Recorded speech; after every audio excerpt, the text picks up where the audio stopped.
Maressa Santos é esposa do pastor Samuel Santos e juntos lideram a Igreja Batista Nossa Casa em Poconé e a Igreja Batista Nossa Casa em Pindará. Maressa é mãe de 4 filhos, graduada em nutrição pela UFMT e bacharel em teologia pelo Seminário Batista de Mato Grosso. Líder do Ministério Preciosas e, juntamente com seu esposo, são idealizadores do Encontro de Despertamento Pastoral Lidere com Paixão e do Movimento Inside, que visa treinar e desenvolver equipes e ministérios. Recebam com muita honra, pastora Maressa Santos. Eu quero compartilhar aqui com você um devocional rápido, restaurando o altar do coração, amém? Nós estamos numa conferência que carrega o tema Restaurando o Altar. E a gente precisa pensar um pouco sobre o que a Bíblia nos ensina a respeito disso, amém? A Bíblia, ela fala muito sobre altares. No Antigo Testamento, o altar ele era um ponto central do contato entre Deus e o seu povo. O altar era algo muito simbólico, carregava profundos sentidos, significados. E hoje nós precisamos compreender o que isso significa para nós, amém? O que significa, então, restaurar um altar hoje, tendo em vista que, antigamente, lá no Antigo Testamento, quando se falava de altar, era um amontoado de pedras onde se sacrificavam animais, por diversos motivos, e se você ler o Antigo Testamento, você vai ver que existiam vários tipos de sacrifícios que eram oferecidos a Deus. Quando olhamos para o que significa altar nos nossos dias, isso vai muito além de uma estrutura física. A verdadeira restauração é um ato espiritual. Como nos ensina o pastor Carlito Paz, altar não é um lugar, altar é uma atitude. Você pode repetir essa frase comigo? Altar não é um lugar, mas é uma atitude. Eu que errei aqui com vocês, foi mal. O altar na antiga aliança, queridos, era um lugar de encontro, de sacrifício. O altar era um lugar de reconciliação. Ele representava comunhão, ele representava aliança com Deus. Mas, se você observar, todas as vezes que o povo se afastava de Deus, os altares, eles se tornavam ruínas. Os altares, por estarem abandonados pelo povo de Deus, se tornavam lugares de sacrifício a outros deuses. Então, o altar fala de um lugar de comunhão, diga comigo, comunhão. Era onde as pessoas se aproximavam de Deus. Era um lugar onde eles se conectavam com Deus. Abraão, por exemplo, construiu um altar e invocou o nome do Senhor, como nós lemos em Gênesis, no capítulo 12, verso 8. O altar também fala de um lugar de adoração e gratidão. Fala comigo, adoração e gratidão. Altar era esse lugar de louvor. Noé, quando terminou o dilúvio, uma nova estação, um novo tempo se inaugurou ali. Lá em Gênesis 8:20, você vai ver que ele constrói, ele edifica um altar ao Senhor como uma forma de gratidão. E o altar também fala sobre reconciliação. Repete comigo. Reconciliação. O altar fala sobre esse lugar onde os pecados eram confessados, onde um sacrifício era ali derramado para que pecados fossem perdoados através do sangue daquele inocente que estava sendo derramado ali. E se você ler Levítico no capítulo 4, você pode fazer isso na sua casa, você vai ver diversos tipos de sacrifícios e como o povo devia fazer para que o pecado fosse coberto através do sangue daquele inocente, claro, apontando tudo isso para o cordeiro que viria mais adiante, não apenas para cobrir os pecados, mas para apagá-los, aleluia. Quando o altar ele estava em ruínas, queridos, quando o povo se afastava de Deus, a comunhão, a adoração também estavam em ruínas. O povo se afastava de Deus, o povo se esquecia das promessas que carregavam. E o povo, por estar longe de Deus, acabava se curvando diante de outros deuses, tendo comunhão com deuses falsos, entrando em unidade de relacionamentos com outras pessoas que comungavam com outros deuses, com outras entidades, e então o povo era contaminado. A pergunta que eu faço para mim e para você essa noite: será que os nossos corações não têm altares em ruínas? É tempo de restaurar o altar do nosso coração. E eu quero pensar com você aqui, o que implica a restauração do altar no nosso coração? Para você viver a restauração do altar no seu coração, primeiro você precisa restaurar a comunhão. A restauração começa, queridos, com o retorno à intimidade. Nós nascemos para ter comunhão com Deus. O Éden era um ambiente de completa satisfação, porque Deus estava em comunhão íntima com a sua criação. Todos os dias, na viração do dia, eles estavam juntos, havia um encontro. Então, queridos, nos nossos dias nós precisamos voltar à comunhão com Deus. Nós precisamos abandonar as distrações dos nossos dias. Enquanto a voz de Deus está falando e ela não parou de falar, amém? A grande questão é que existem muitas outras vozes gritando ao nosso redor. Mal o seu celular desperta pela manhã, tem 500 notificações no seu smartphone, e isso está roubando a sua atenção. E tudo que ganha a sua atenção, ganha também o seu coração, e se ganhou o seu coração, ganha as suas atitudes, e você começa a se comportar como o pastor Juan nos ensinou aqui mais cedo. Você vai sendo moldado, seu comportamento, sua mentalidade por aquilo que você vê, pelas pessoas, pelas vozes que estão falando na sua vida. Mas, queridos, Jesus, Ele foi o perfeito sacrifício, o Cordeiro, aleluia, que foi morto não apenas para apagar nossos pecados, o que já é maravilhoso demais, mas Ele morreu para nos reconectar a um relacionamento profundo com o Pai, amém? Você não pode perder isso de vista, querido, senão você vai entrar na igreja domingo após domingo pensando assim, uau, fui livre do inferno. Eu estou livre do inferno. Jesus não pagou um alto preço só para te livrar do inferno e apagar os teus pecados, mas para que você tenha comunhão de novo com o Pai. Apocalipse 3:20 diz, eis que estou à porta e bato. Se alguém ouvir a minha voz e abrir a porta, eu entrarei em sua casa, cearei com ele, ele comigo. Esse texto a gente gosta muito de usar quando a gente vai fazer evangelismo. E a gente fala, olha, Jesus está batendo na sua porta, você tem que abrir. Só que esse texto foi escrito para uma igreja. Pensa, o povo estava fazendo um culto, mas Jesus estava do lado de fora. Olha, se vocês quiserem de repente me convidar e abrir a porta, eu tenho um banquete, mas vocês precisam me deixar entrar. Queridos, nós estamos muitas vezes vivendo a vida cristã, adorando em altares que não são para o nosso Deus. Quantas vezes, queridos, Ele está do lado de fora, esperando uma chance para entrar. Nós precisamos nos apegar às verdades eternas, para não nos perdermos em meio aos enganos desse mundo, irmãos. A Bíblia, como diz o pastor Fabiano Ribeiro, não é a fonte da felicidade. A Bíblia é a fonte da verdade, e a verdade é a fonte da felicidade. Nós estamos vendo uma geração que busca a felicidade a todo custo.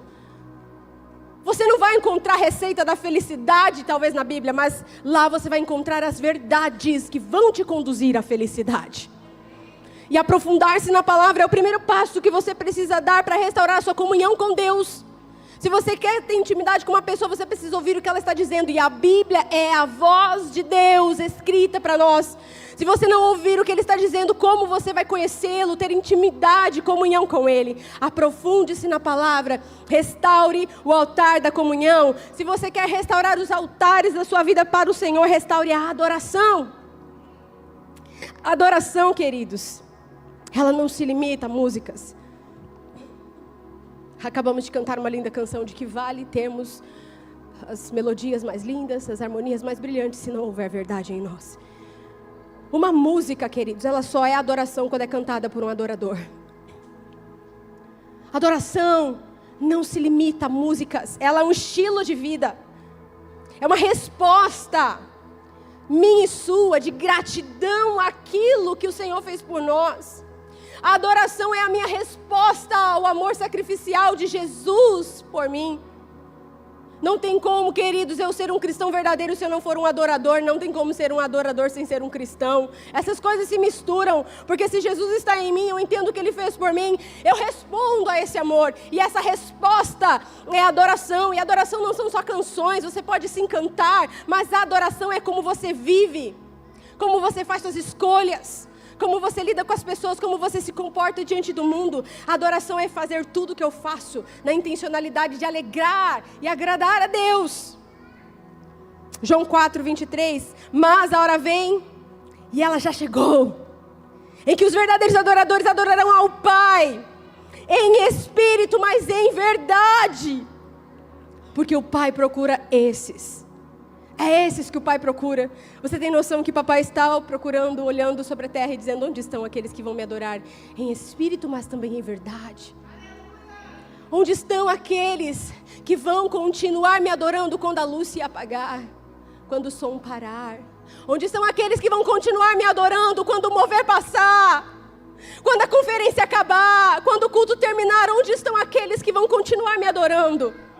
Se você quer restaurar o altar para o Senhor na sua vida, destrone outros ídolos. Queridos, o nosso coração é uma fábrica de ídolos. Talvez você se sinta incomodado quando eu diga a você que é um cristão, destrone outros ídolos no seu coração. Você vai dizer: não, mas eu já abandonei isso na minha vida, eu não adoro nenhuma imagem. Mas o nosso coração fabrica ídolos o tempo inteiro. Muitas vezes nós estamos exteriormente adorando a Deus, mas no nosso interior outros deuses governam. Existem pessoas servindo e se rendendo à necessidade de ser útil e ser necessário. Essas pessoas não se rendem a Deus, elas se rendem ao ativismo. Tem tanta gente dentro da igreja, bem intencionada, atolada até o pescoço, fazendo coisas para Deus sem Deus. Não estão se rendendo a Deus, estão se rendendo a uma necessidade de se sentirem necessários. É o ego gritando dentro delas. Outras pessoas se rendem à busca pelo sucesso, outras se rendem ao dinheiro. Tem gente ainda que se rende à opinião dos outros. Você tem um chamado, você tem dons, você já recebeu palavra profética, apontamento, direção. De repente nessa conferência Deus já falou e reafirmou o que Ele tem na sua vida, o que você carrega. Mas na hora de agir você pensa: o que vão pensar de mim? O que será que vão achar do que eu estou fazendo? Em vez de se render a Deus, estamos nos rendendo ao que os outros pensam. Tem gente que se rende às feridas do passado, ou mesmo à religiosidade. Quantas vezes, queridos, nós estamos exteriormente adorando a Deus, viemos aos cultos, mas na hora de agir, na hora de dizer: Senhor, eu vou, Senhor, é comigo, nós falamos assim: ai, Deus, escolhe outra pessoa, olha a minha história, olha o que fizeram comigo, olha o que eu me tornei. E ao invés de se render diante de Deus, ao invés de construir um altar no seu coração para o Senhor, você está se rendendo no altar das suas feridas, das suas dores. Êxodo 20, verso 3, não terás outros deuses diante de mim. O pastor Fabiano Ribeiro diz que o que você ama, controla você. Tem gente que diz amar a Deus, mas parece que ama mais as feridas, né? Você fala: não, mas Jesus já pagou o preço, querido. Jesus já te libertou. Jesus te curou de toda essa dor. Ai, é verdade, dá 2 passos para cá. Ai, mas eu sou tão sofrido. Abraça o vitimismo, né? Fica naquele discurso, naquela narrativa de vítima, enquanto que Jesus já fez. Ao invés de se render ao que Jesus fez, se rende ao que fizeram com Ele. John Piper diz: Deus é mais glorificado em nós quando estamos mais satisfeitos nele. Existe uma necessidade muito grande em nós, eu sou a primeira da fila, de aprendermos a estar mais satisfeitos no Senhor e naquilo que Ele fez por nós. Chegarmos diante dEle com ações de graça: Senhor, por tudo que o Senhor fez. Mas quantas vezes chegamos diante do Senhor dizendo: olha tudo o que fizeram comigo.